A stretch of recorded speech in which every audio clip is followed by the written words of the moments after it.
بسم اللہ الرحمن الرحیم۔ میں سپریم ایجوکیشن اسکول سسٹم سے آپ کی اردو کی ٹیچر جماعت چہارم کے لیے آج ہم اردو گرامر کا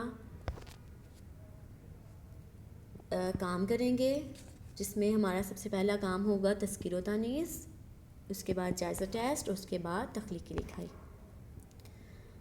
آج کا ہمارا جو پہلا کام ہے تذکیر و تانیث ہے۔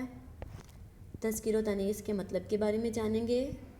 تذکیر و تانیث کس کو کہتے ہیں؟ جی تو اسٹوڈنٹس، تذکیر و تانیث کا مطلب ہے مذکر یا مؤنث ہونا۔ مذکر کسے کہتے ہیں؟ مذکر اس اسم کو کہتے ہیں جو نر کے لیے استعمال ہو، یعنی آدمی کے لیے، لڑکوں کے لیے استعمال ہونے والے الفاظ کو مذکر الفاظ کہتے ہیں، مثلاً بھائی، کبوتر، ابو، نانا اور دادا وغیرہ۔ مؤنث اس اسم کو کہتے ہیں جو مادہ کے لیے استعمال ہو، یعنی عورت کے لیے، لڑکی کے لیے، مثلاً بہن، کبوتری، امی، نانی اور دادی وغیرہ۔ صفحہ نمبر 20 پر دیے گئے تمام مذکر اور مؤنث الفاظ کو غور سے پڑھیے گا اور ان کو دیکھ کر یہاں سے آگے دی گئی خالی لائنوں پر لکھیے گا۔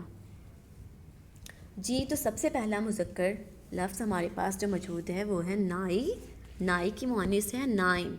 پھپھا، پھپھی، بھانجا، بھانجی، سنار، سنارن، کمہار، کمہارن، گوالا، گوالن، تیلی، تیلن، بنگی، بنگن، باورچی، باورچن، چودھری، چودھرائن، سلطان، سلطانہ، سید، سیدانی، ترخان، ترخانی، جلاہا، جلاہی، ناگ، ناگن۔ سب سے پہلے آپ مذکر خالی جگہ جو دی گئی ہے وہاں پر مذکر لفظ لکھیں گے، یعنی سب سے پہلا مذکر کیا ہے؟ نائی۔ اس کے آگے اس کا مؤنث لکھیں گے نائن۔ پھپھا، پھپھی۔ اسی طرح آپ تمام لائنوں پر دیکھ کر مذکر اور مؤنث الفاظ کو لکھیں گے۔ آپ کی لکھائی بہت ہی صاف اور خوبصورت ہونی چاہیے، کوئی بھی مسٹیک نہیں ہونی چاہیے۔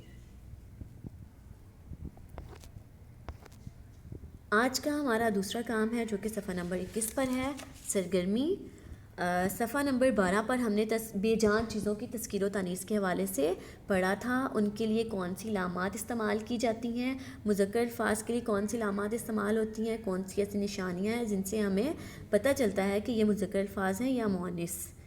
تو آج ہم نے ان دیے گئے تمام الفاظ میں سے مذکر اور مؤنث الفاظ کو الگ الگ کر کے لکھنا ہے۔ جیسے کہ سب سے پہلی پہچان ہم نے پڑھی تھی کہ جن الفاظ کے آخر میں الف اور بڑی ہے آتا ہے وہ مذکر الفاظ کہلاتے ہیں۔ اس کے علاوہ دار اور ستان جن الفاظ کے آخر پر آئے گا وہ بھی مذکر الفاظ بولے جائیں گے، اور جن الفاظ کے آخر میں تے اور چھوٹی ای ہو وہ مؤنث الفاظ بولے جاتے ہیں۔ تو چلیے ہم مذکر الفاظ کی فہرست بناتے ہیں اور چن کر یہاں پر مذکر الفاظ کے نیچے لکھتے ہیں، مذکر الفاظ کو نیچے لکھتے ہیں۔ سب سے پہلے ہے پنکھا، دریا، سونا، پودا، ہیرا، تانبا، چولہا۔ دیکھیے ان تمام الفاظ کے آخر میں الف آتا ہے تو اس لیے یہ مذکر الفاظ بولے جاتے ہیں۔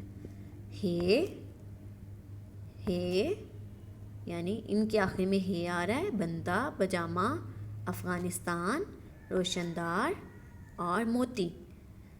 موتی کے آخر پر تو چھوٹی آتی ہے، یہ کیسے مذکر ہوا؟ 4 ایسے الفاظ ہیں جن کے آخر میں چھوٹی یہ آتی ہے لیکن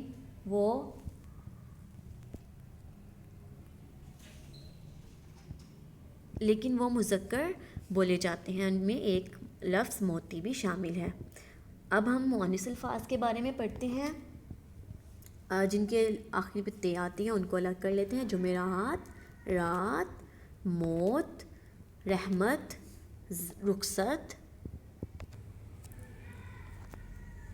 عزت، حیات، چاندی، چھری، ہلدی، سوئی، سفیدی اور ٹوپی۔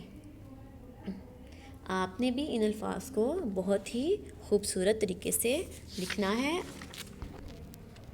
آج کا ہمارا اگلا کام ہے جائزہ ٹیسٹ۔ ہاں جی، تو جائزہ ٹیسٹ میں ہمارے پاس کیا ہے دیکھتے ہیں۔ تفہیم عبارت.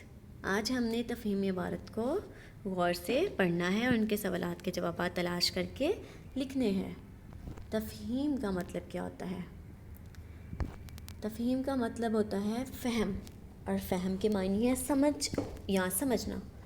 تو اس عبارت کو غور سے پڑھنا ہے، سمجھنا ہے اور ان کے سوالات کے جوابات تلاش کر کے لکھنے ہیں. چلیے ہم عبارت کو پڑھتے ہیں. آندھی ایک بہت ہی چلاک لومڑی تھی. وہ ایک جنگل میں رہتی تھی. اس جنگل کے پاس ایک گاؤں برسات نگر تھا.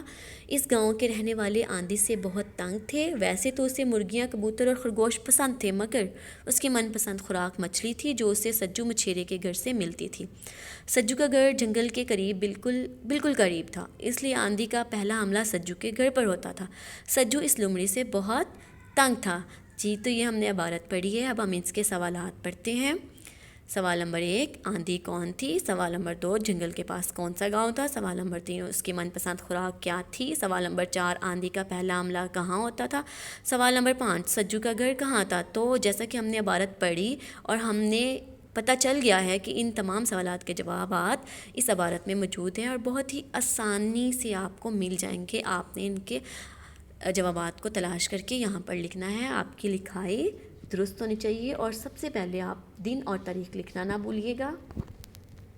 آج کا ہمارا اگلا کام ہے تخلیقی لکھائی. تخلیقی لکھائی کس بارے میں؟ والدین کے احترام کے بارے میں.